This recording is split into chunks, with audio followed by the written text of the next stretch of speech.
Welcome to another episode of What Are You Reading? What Are You Writing? Thank you so much for coming back. I hope if you are returning and regular, we love that. And if this is your first time, welcome, welcome. We're glad to have you. I'm your host, Karen E. Osborne, and I'm really, really excited for you to re-meet my guest today. You met her in 2021, and now she is back. Hey, Frances. Hi, Karen. Thank you for having me. Oh, we're so glad to have you again. I'm so excited about this book. This book is just beautiful. It's a beautiful book. And Thank I you so want to tell much. you first a little bit more about her. So, Frances is a poet, she is a playwright, she is a memorist, and a novelist.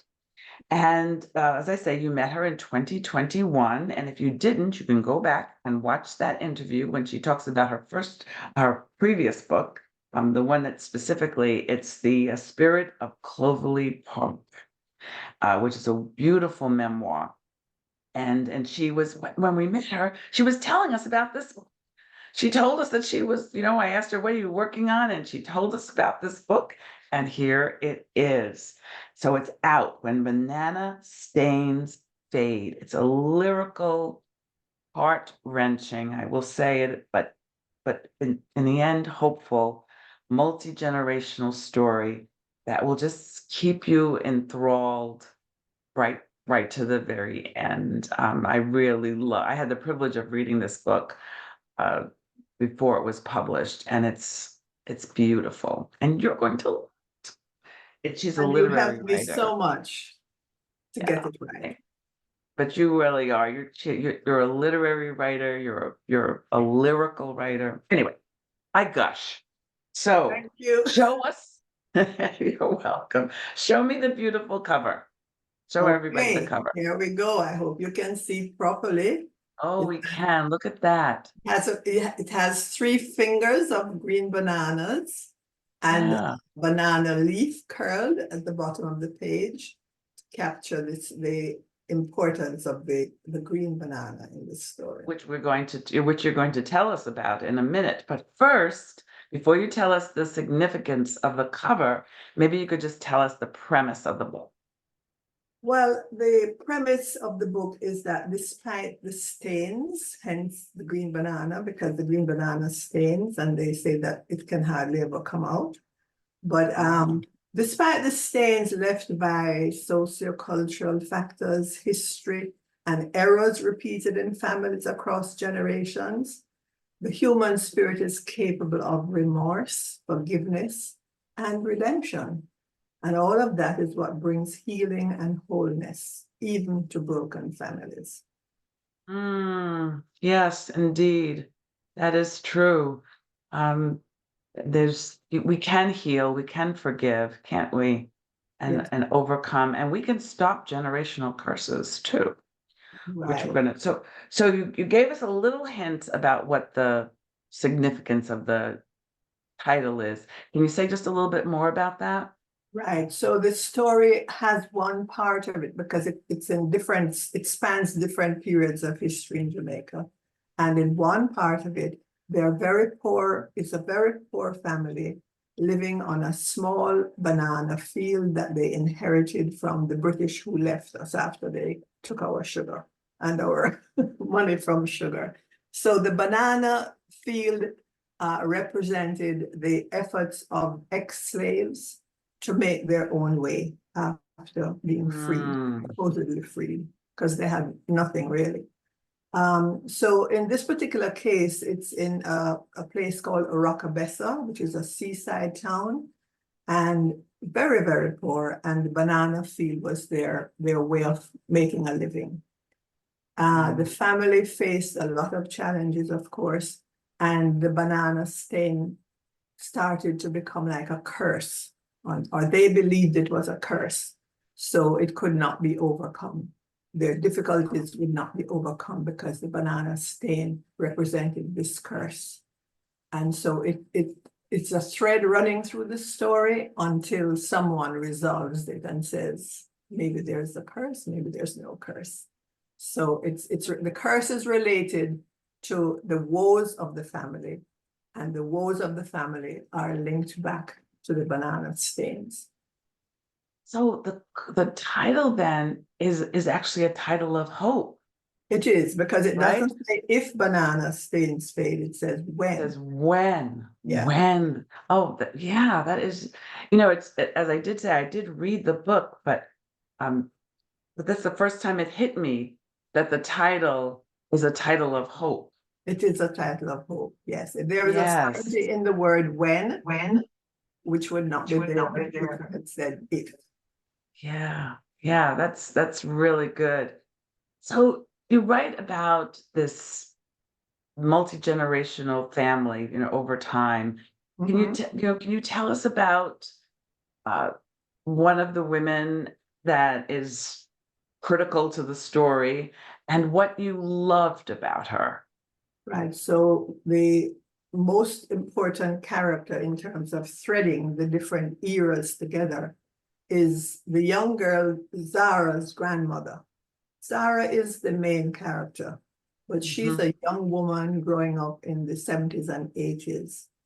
And sometimes she loses sight of who she really is in terms of where she came from, because she's so modern and so bright and has been brought up to think that she can do whatever she sets her mind to do. Her grandmother, Naomi, is a woman whose life story spans from the time we spoke about the banana field all the way up to the 2002. And she is the one who threads the links between the different eras. She's Mhm. also the most resilient, the most hopeful. She stitches a lining of faith into her life after a certain point, after she has had so many troubles. And she never lets go of that faith. And it is through her that we understand that the banana stains do fade in time. So I love her resilience. I love her determination to make an impact on her daughter and her granddaughter. And also she's very active in her community, in the church.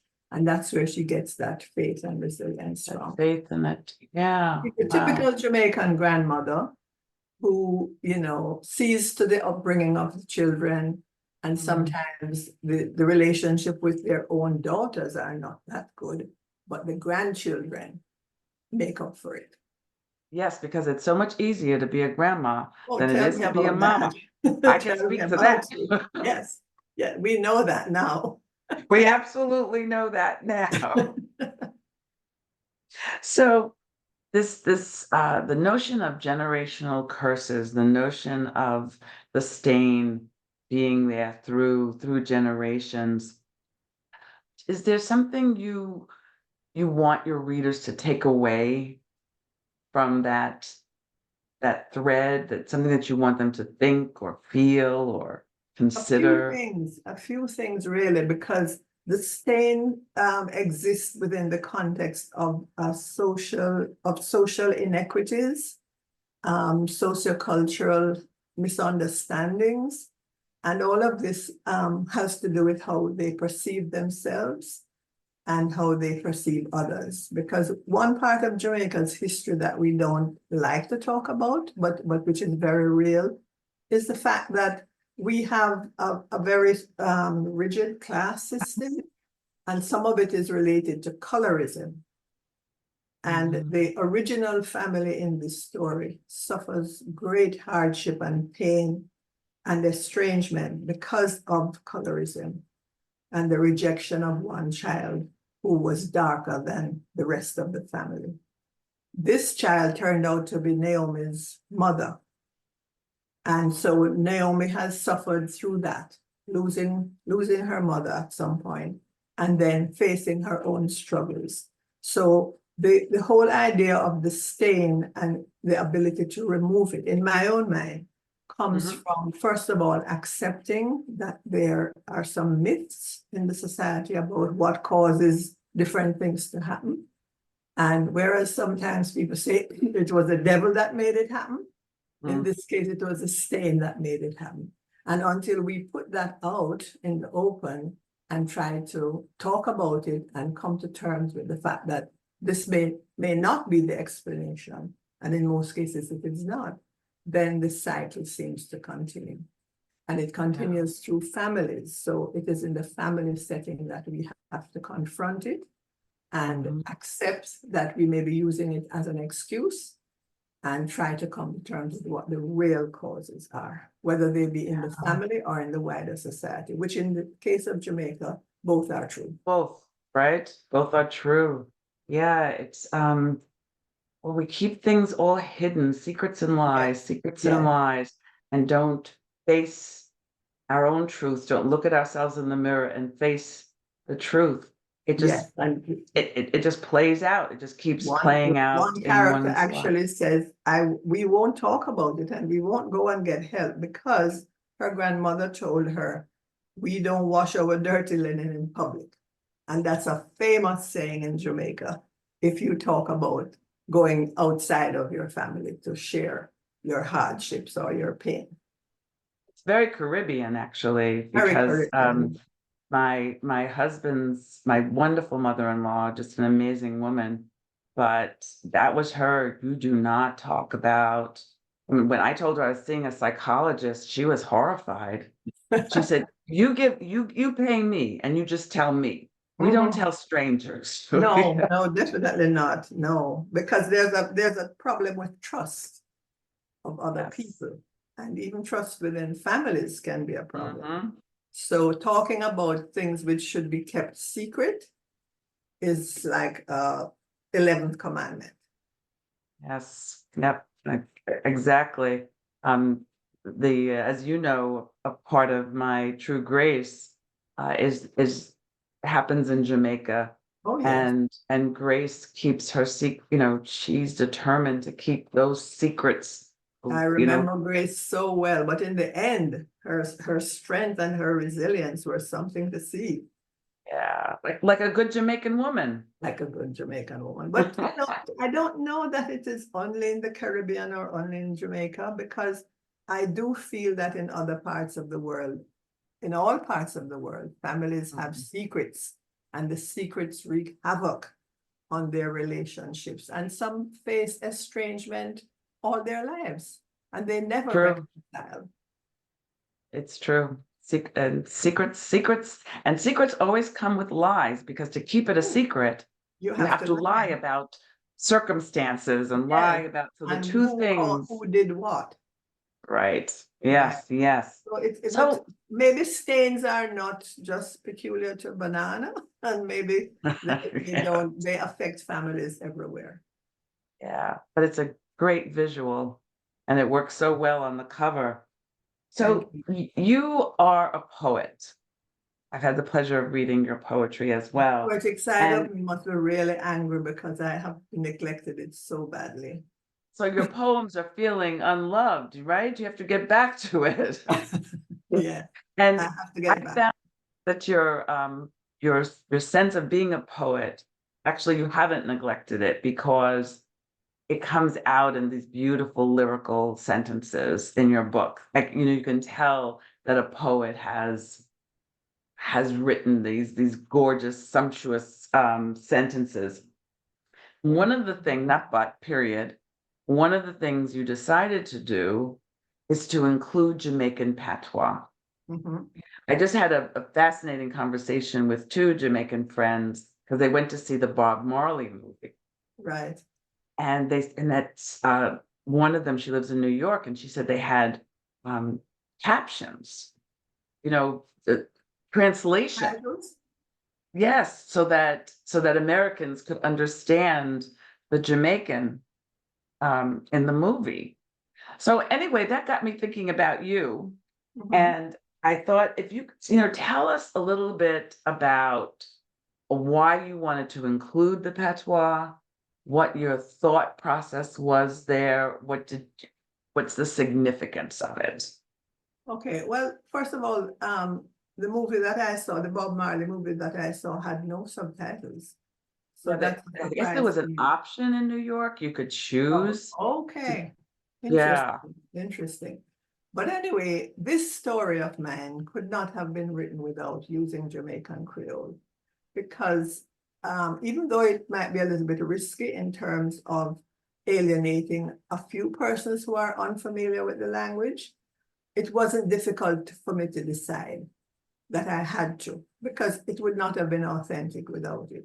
I could not have presented these characters living in rural and urban Jamaica and living through the different stages, because the language has evolved through those stages. Yes. So to try and put standard English in their mouths, they would really just spit it out. I mean, it's my language, so it wasn't difficult for me to write it. I just had to think a little bit about how much I would have to, how much I would have to try and compensate in the event that some persons were not getting it by putting the language in context and helping them, maybe sort of subtly training them into the use of the language from the very first page of the book.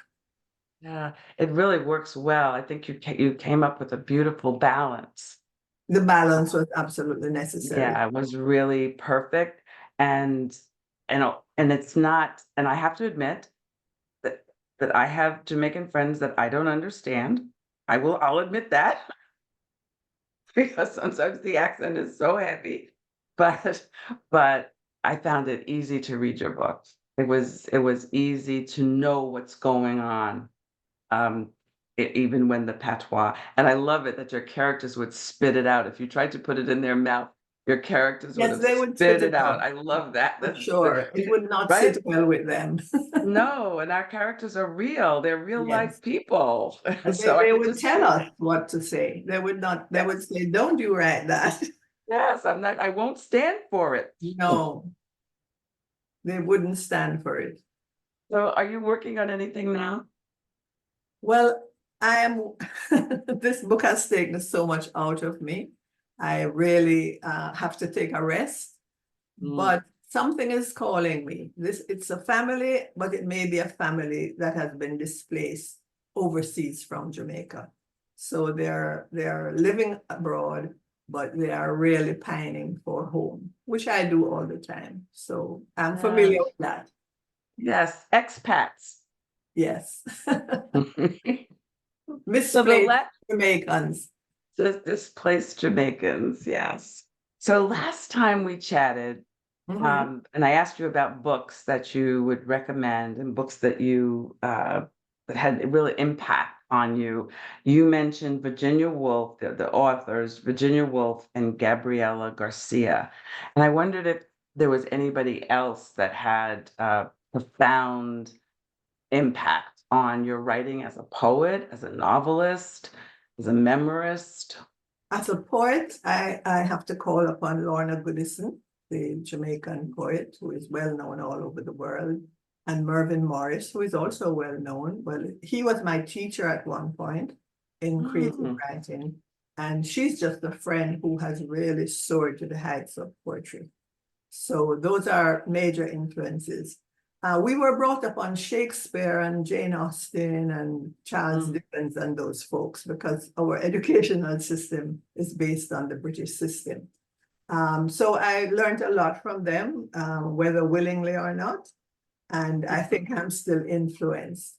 The best book I've ever read is still The Rainbow by D.H. Lawrence. Mm, I think I have read it 3 times, and his mm. style had a great impact on me. So Excellent, I think excellent. I'm eclectic in my taste, because Sounds like it. yeah, so all different things influence me. Yeah. And have you read something recently that you could recommend to our audience? For people who like really gut-wrenching memoir, there's a young Jamaican poet, Mm, Sophia Sinclair. She wrote her memoir last year.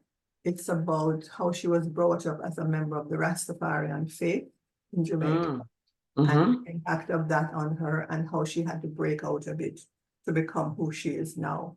I think it was voted one of the best books of the year by the New York Times in 2023. Excellent. Say her name again? Sophia Sinclair. And the book is called How to Say Babylon. Mhm. Babylon is what Rastafarians call the system that oppresses them. So she tried to explain how that background of hers influenced her. Very bright young lady. Yeah, More yeah. better known as a poet, but now her memoir is getting a lot of attention. Well, thank you. Another book to add to my pile of books that I have Yeah. to read. Yes, and I hope you have read The Covenant of Water. Who wrote that? Covenant of Water. What's his name now? I don't think I have his name with me. But it's about a story in Kerala, India. And 3 generations of a family suffer from the same affliction. In every generation, at least one person drowns. Ah, But the language and the sentences are just exquisite. So it does sound like my kind of book. you would like it a lot. Yes. Yes, yes. All right, thank you. So, how can, now that you've totally intrigued everybody, and they are so glad to have met you again, the ones who are meeting you again, and the others for the first time, how can people be in touch? How can they find your book? How can they um, let you know that they met you here? How can they be in touch with you? I would love people to visit my website, www.francismariecoke.com. Say your full name again. www.francismariecoke, all in one, lowercase.com. And it's CES because CIS is for males and CES is for females. So it's FRANCESMARIE, Coke, COKE.com. I'm on Instagram, on TikTok, and I'm on Facebook. So I do have places where I can be found. And I'm planning to do more outreach so that I can link up with people. But I'm learning. That's a new part of me. Yes, yes. We're never too old to learn, right? Yes, and of course, the book is on Amazon and it's Mhm. also available at Black Rose Writing. And Barnes and Noble, and you can And get it Barnes, from your yeah. library, you can get Right. it from your independent bookstore if you just ask them. Right. You know, they'll be able to see right away that's something that they can get. So wherever you love to get your books, that's where you can find Frances Marie Polk. And just say the name of the title again. When Banana Stains Fade, Jamaican family saga about adversity and redemption. Excellent. Thank you so much for watching. Frances and I both are so happy that you joined us and that we will see you next week, or at least I will see you next week on What Are You Reading? What Are You Writing? Have a great week, everybody. Bye-bye. Thank you so much.